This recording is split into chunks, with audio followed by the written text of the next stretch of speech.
to the panel. We are broadcasting live from TVT studios in Lome. The world is changing. Things are going faster and worse beside the good and bright things we all focus on. A development driven by a wave of digital technology that affect everything we do. Ladies and gentlemen, welcome abroad. I am your host, Kwasi Gle. Before coming to today's topic, let's have an overview of national news with Abigail Genu. At the opening of the second Lome and Peace Security Forum, the President of the Council, For Assazinanya Singbe, began by welcoming participants to Lome, which he described as a city of openness, dialogue, and peace. He stated that the gathering had become a vital platform for reflection on Africa's collective security during a time of profound global upheaval characterized by intensifying geopolitical rivalries and multiplying conflicts. The president strongly emphasized that Africa must take charge of its own destiny. He asserted that the continent could no longer serve as a stage for external rivalries, insisting that the future of African security must be defined and led by Africans themselves. He clarified that this desire for strategic autonomy was not isolationism, but rather the assertion of Africa's right to set its own priorities, strengthen regional institutions, and build legitimate and resilient peace mechanisms. The President of the Council, For Assazinanya Singbe, then addressed the nature of peace, stating that peace is not decreed, it is built.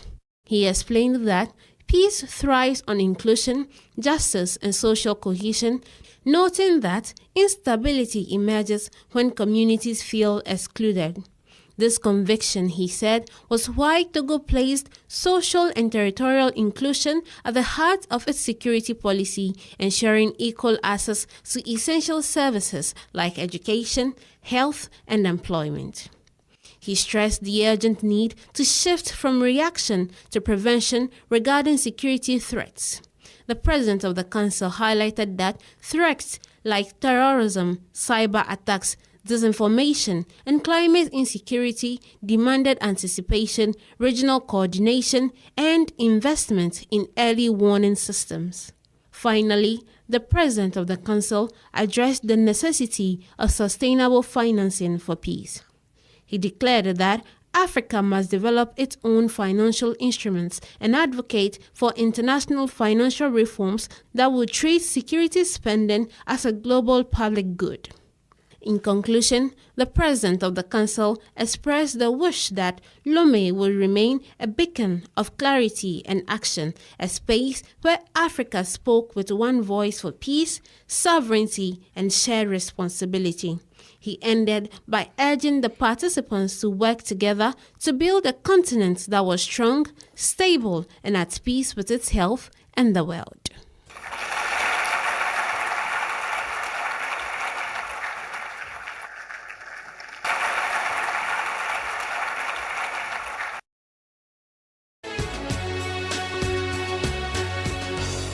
Togo has placed the well-being of young girls at the center of its national agenda, recognizing that their health, dignity, and education are vital to the country's future. After years of challenges linked to menstrual hygiene, limited resources, and social stigma, the government is implementing concrete measures to create safer, more inclusive environment for girls across schools and training centers. Under the leadership of the President of the Council, For Assazinanya Singbe, several key reforms have been launched. The creation of the Health Division for Young People and Adolescents and the Education Program for Values and Sexual Health provide essential services and information tailored to adolescents' needs.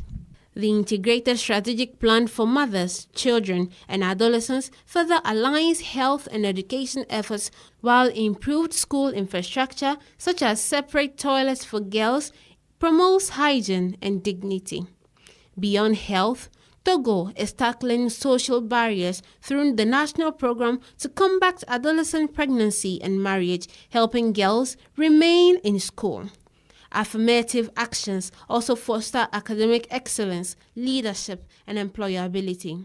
By investing in girls' physical and mental well-being, Togo is building a generation of confident, capable women, key contributors to the nation's stability and sustainable development. Screen have become part of childhood, from cartoon on tablets to game on mobile phone and even more on social media. But beyond learning and entertainment, screens are shaping how children behave and how they relate to others. This leads us to one central question for all of us. Are we raising truly connected generation, or that who is increasingly isolated? Stay with us as we break it all down right after this.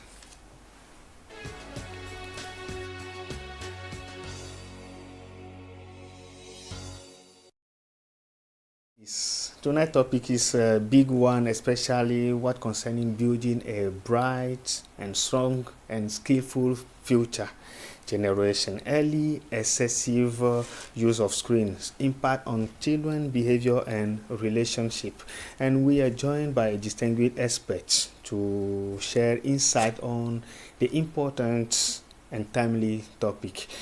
Mr.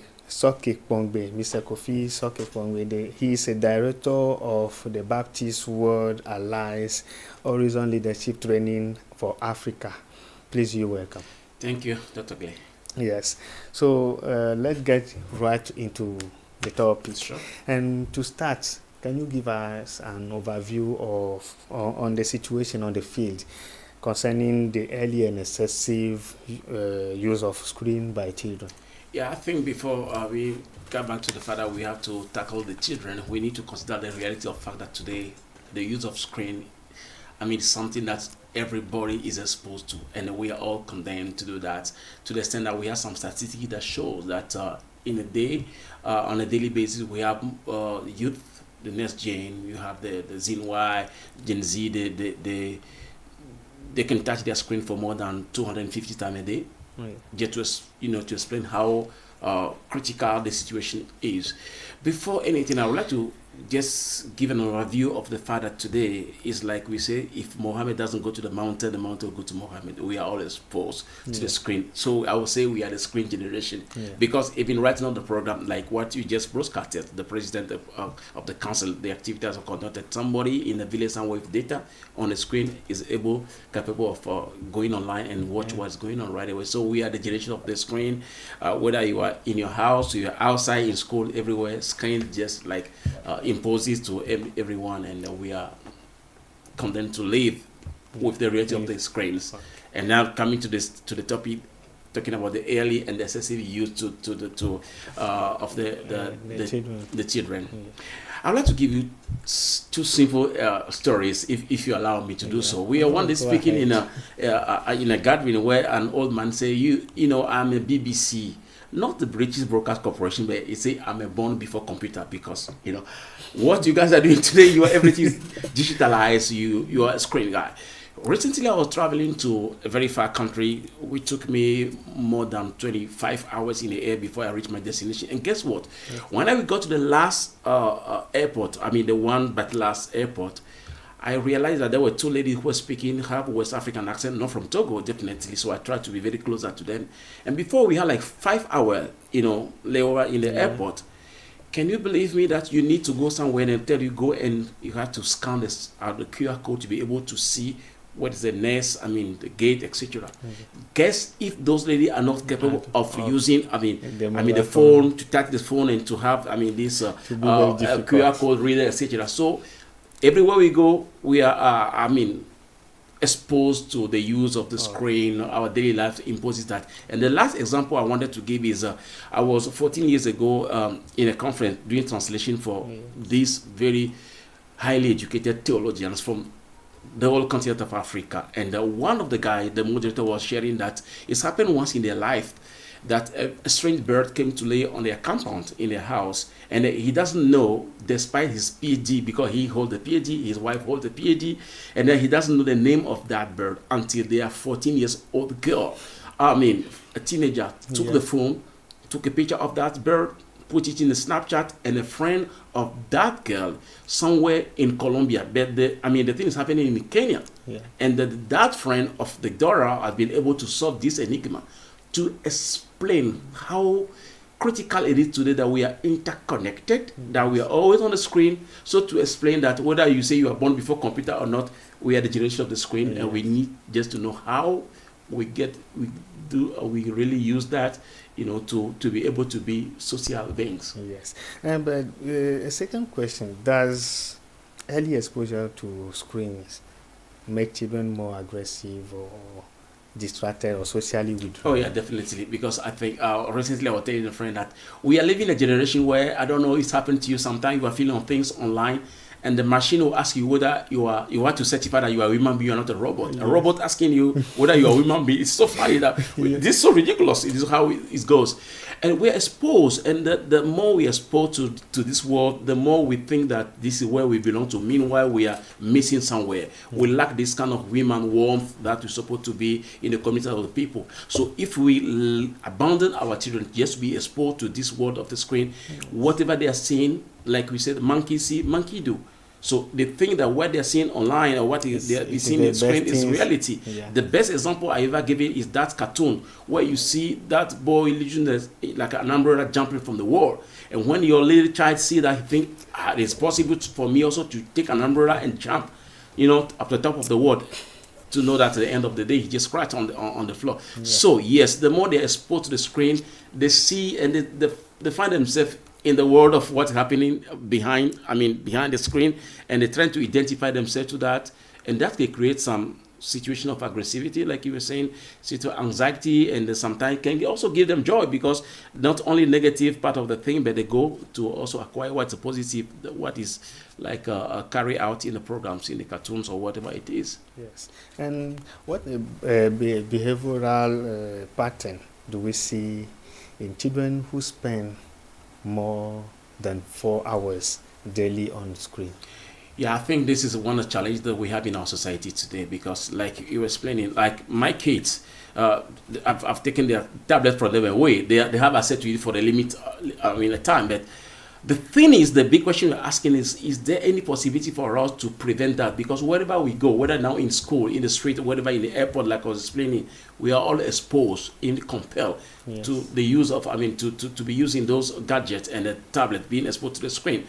But if a child is really early exposed to the screen, for the long period, 4 or 5 hours in a day, etc., definitely that will gradually lead him to an addiction. To be addicted to the thing that if he doesn't have that, he feel like he's frustrated, and he think the best life to live is what is happening behind the screen. So the best thing to do is to try to moderate, to know the time they can spend with the screen.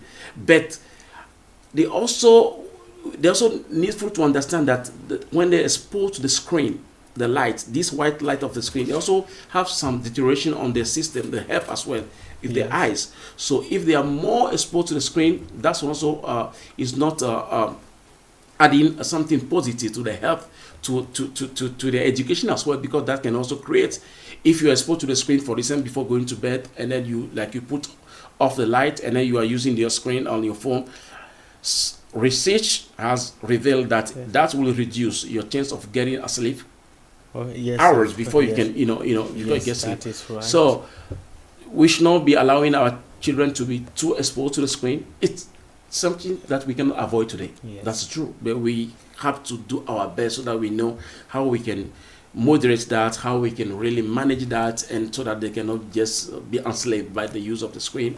That will definitely affect their health and their mental health, their social health, etc. I know in the course of this question we can come to various aspects of when they come to society, etc. Yes. Please, Mr. Pong, is there a link between excessive screen time and emotional regulation of problem? Oh, definitely. When we talk, as a human being, we are triune being. We say in our context, we are soul, body, and spirit. So if you think that if the society has abandoned the role that is hers, for us to be connected as a human being, and that you just abandon your children or the younger generation to the screen, or even as adults, if the world that you are living in is the screen that you just catch from the real world of people, this is where you find yourself being prevented from having access to the people, and then you think this is the best El Dorado or the way you can live it in. Yes. To the extent that you break all the gaps between a human being, this social, habit that you're supposed to have, and then you be developing something I call that you're living for yourself in your corner instead of interacting with the people, because we are all how we call it social being. To be interacting with people in the society, to know values, how you can learn from others, and also you contribute to the daily of the society, and also to be ready to be corrected if you are messing up or you're doing anything wrong, or you have to be in life what's going on in society. So given the time that you are always exposed to the screen, you'll be making your world in the screen, being cut from the real world. That can be very bad for you. And what can it create? Maybe anger, anxiety. Oh, that will definitely. First of all, that will. Like I was saying, we are social beings. If your life is just in the screen, you've been disconnected for the whole world. You cut for the people. You are living in a life that is not real. Even though you can have pleasure, you can find pleasure, and then be in whatever you are doing, and this will definitely lead you to the world where we don't have people. There's something very critical we need to underline in this community.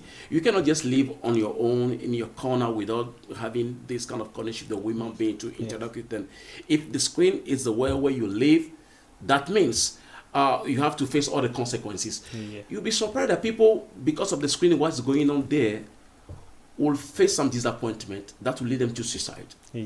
So I think anything that the screen will be doing in order not to help you to be connected to the people, but just to put you like in a cage, enslave you, you're addicted, separate from a human being, I think it's a big risk. Yes, essentially with this matter of AI, when you can ask a question and the AI will give you the answer, people are going through many things and can ask even how to make society, and they go with it like this. It's like as strange as you can see this morning on the Facebook. I saw like a show saying that if somebody is able by the end of the year 2027 to have all the skill that AI will provide, you see this is better than university degree. That means was like I was saying, if Mohammed doesn't go to the mountain will go to we cannot avoid that. We are exposed to the screen, the reality of that AI, artificial intelligence, etc. That is true, but still it cannot replace women being the social connection and the life that is real among the people. So it's true that on the screen and behind the screen and the life that is going on there, you can be satisfied. You can find kind of satisfaction in what this world is providing to you, but still you cannot just be disconnected. If you allow me, let me just tell you something that I read in a week in the course of this that was very that was like a joke. There's somebody who posted that we ladies have not done anything in this world because ladies have not done this, etc. And that was the lady that was commenting that, yes, I know we lady, we have not done anything. Your mom have downloaded you from the Apple Store or from the Play Store. So just say that the lady, you cannot just, I think as no matter how efficient technology, how far we'll go, we still need a human being. That's why I was giving that example that robot machine will ask you whether you're a human being. Yes, we are trying. This is where we are killing ourselves. I think this is the French novelist Jean-Jacques Rousseau who said today we are receiving 3 types of education in the families, we have in school or workshops, and also in the society. But what is being said in society speaks louder than what we have in our family, in schools. So we need to be careful about what are we providing to this younger generation. We cannot, statistics have shown that in 20 years to come, Africa will have 20% of the whole population of the whole world. So it's true, we are exposed to the technology, etc. We embrace him even more. You'll be surprised to see that we have more cell phones in the continent of Africa than everywhere in the whole world. So we are always there. So we cannot avoid that. This is the real world reality. But what are the guidelines? What are the measurements that we can take in order to prevent for dehumanizing the society? Because we are human beings after all. Thank you very much for coming. You're welcome. Yes. How does screen time affect bonding, interaction, and attachment of children with their parents and siblings? It is very sad today to see that in a very house where you see people will not talk to one another, but they'll be on the screen. And it's amazing to say that I heard a story In of the same house. and a man who wanted to have like intimacy with the wife will just send a message, say, hey, madam, I need you tonight. And the mother will respond back through the phone and say, you better go and see me in the screen over there. So, you know, it's funny to say though, we trust this gadget, we trust this world of fiction, which seems sometimes to be a reality, but to the extent that we forget about what is a human being. We are not a human being if you don't connect to another human being. We don't interact. We don't speak. We don't talk. So people will trust the gadget, speaking through the gadget to people in the same house. And to the extent that some parents, we are so busy, and we think by giving tablets and giving access to internet to our kids and phone, we have done the best. They will feel gradually isolated, and this will just bring all kind of trouble into the house. You see people in the same house, they don't talk. The worst is when you go to some developed countries, you don't feel this kind of women one because everybody is busy running up and down, and at the end of the day, you see, what have I done? I mean, I'm an away. I'm from the southern part of the country of Togo, and I know it's the same thing everywhere in the country of Togo. We think that we need women be more than anything else. Yes. So even if you are my parent, my relative, my sibling, etc., but you have bad character, it is up for me to know how to relate with you, what needs to be corrected, because at the end of the day, you see women. To the extent, I think Seydou Badian said that somewhere that, I mean, before you are nothing, outside of the community, because the day you were born, people were there. You were crying, people were rejoicing. And the day you go, people will carry your coffin. So if we understand that we are not anything, we are nobody, without the community, we'll put value on what can, make the bridge instead of breaking down the bridge by isolating ourselves in gadgets and screen and dehumanizing the society. Yes. Okay. And should parents enforce strict limit on screen use to protect family interaction for a healthier behavior? Oh, definitely. In my house, for instance, we have the parental control. That's why we don't give them chance to, just to be abuse of their time, be on the screen for hours, etc. In my house, they don't have access to the screen even during the course of the week, except they have to make some research online. Otherwise, only the weekend they come and take it for use it for some hours, and then not more than 3 hours a day, for instance. Mainly if they have to go through some activities online, maybe to play and then to have some program to watch. Yes. Thank you for coming today. Thank you for all the explanations. You're welcome. And as we are coming to the end of our program, can you have some advice to give to even the children, the parents, and now we start school, to the teachers, so that at every part we can control? No, the reality of fact is that today we cannot avoid living with this reality of the screen, internet, and AI, etc. This is the world. But we need to understand that beyond that, we still remain human beings. We need to interact with people. And it's true. My daughter said today that, AI will help her to make some research and find things very quickly. So whether you are a student, teacher, or the community, adult or children, let's make use of this screen time, etc. But let's be conscious of the fact that this cannot replace the world that we have with human beings, and then let's make good use of this opportunity given to us, and for us to build a society where we can relate to people, live together, so that we don't perish like foolish at the end of the day if we don't create this kind of atmosphere and understand that it's not supposed to be among the people. Thank you very much. You are so much welcome. Yes. So we are at the end of our program. And while technology offers valuable learning tools, its overuse can hinder children's growth, education, and behavior. Finding the right balance between screen time and real-world experience remains key to nurturing healthy, focused, and well-rounded learners. A big thanks to Mr. Kofi Soke Bongbe, Yeah, today the name is very. It's okay. I mean, my name is not very easy, even for the KP and the TP. The Yes, phonetics is not okay. easy for people to pronounce. That's fine. Call me Coffee. Simple. Yes, okay. So a big thanks to you, Mr. Kofi Sokekongbe, for sharing such a valuable insights. Thank you, dear viewers, for joining us in this program.